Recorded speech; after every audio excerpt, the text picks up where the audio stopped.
in thin air.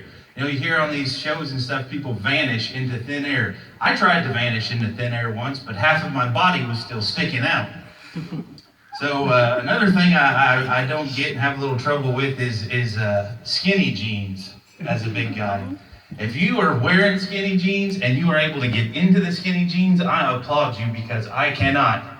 One time I went to Walmart, and I thought, I'm going to try this. I go in the dressing room, I get the skinny jeans there. I get them about to my foot, and I rear back to pull up and shoot off like a slingshot. Poor little Walmart worker never knew what hit her. So it's pretty sad. Other things about pants that I don't get, that is, if I actually could put on the skinny jeans, I could just imagine if the threads on the skinny jeans were like people.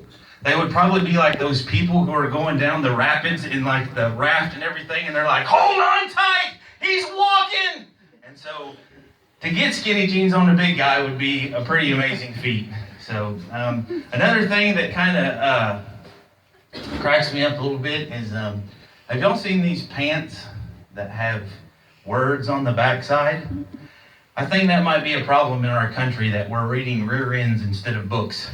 And you got to be careful when you're my size wearing those pants that have words on the back. They have some that say like baby girl. And so if you're my size, it really doesn't come across as, hey, baby girl. When you're my size, it's like, baby girl.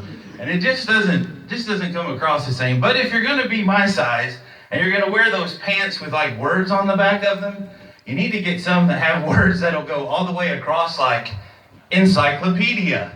It goes all the way across. And if you're really big, then you can get you a pair of pants that says like supercalifragilisticexpialidocious. So that way you can be covered in everything. Another thing I kind of thought was funny is what if cartoons, you watch cartoon shows and they always have these problems they face, and it's fighting a villain or this or that. But what if like cartoons had real life problems that they had to solve in each episode? I grew up in the 80s, so I liked watching He-Man. You guys remember He-Man? Yes, no, maybe sometimes? All right. Well, I remember like He-Man. I just imagine, what if He-Man had like real world problems, like Skeletor just comes back from fighting a battle and he's like, Beastman, fill out these workman's comp forms. Or like He-Man, he walks into Castle Grayskull there, and the doctor walks up to him and they're like, He-Man, you've tested positive for steroids. We're going to have you come in for a talk. So that would be kind of comical. Or even like SpongeBob. Anybody watch SpongeBob?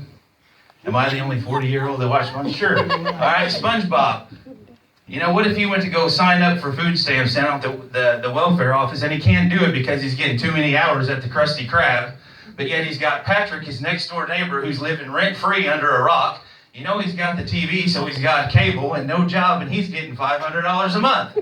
So if they dealt with problems like that, and sometimes it's hard to pay bills and things, and if you got kids and your kids love watching those cartoons, Strawberry Shortcake and Doc McStuffins and Dora the Explorer. Well, what happens when you can't pay the cable bill and your kid comes up to you and they're like, hey, what happened to Strawberry Shortcake? And Doc McStuffins, I can't watch them anymore. And I'm like, well, I've got to level with you. The health department shut down Strawberry Shortcake. Doc McStuffins is involved in a medical malpractice suit. And Dora's dealing with immigration right now. So my name's Tony Lipford. I appreciate you listening to me. Thank you.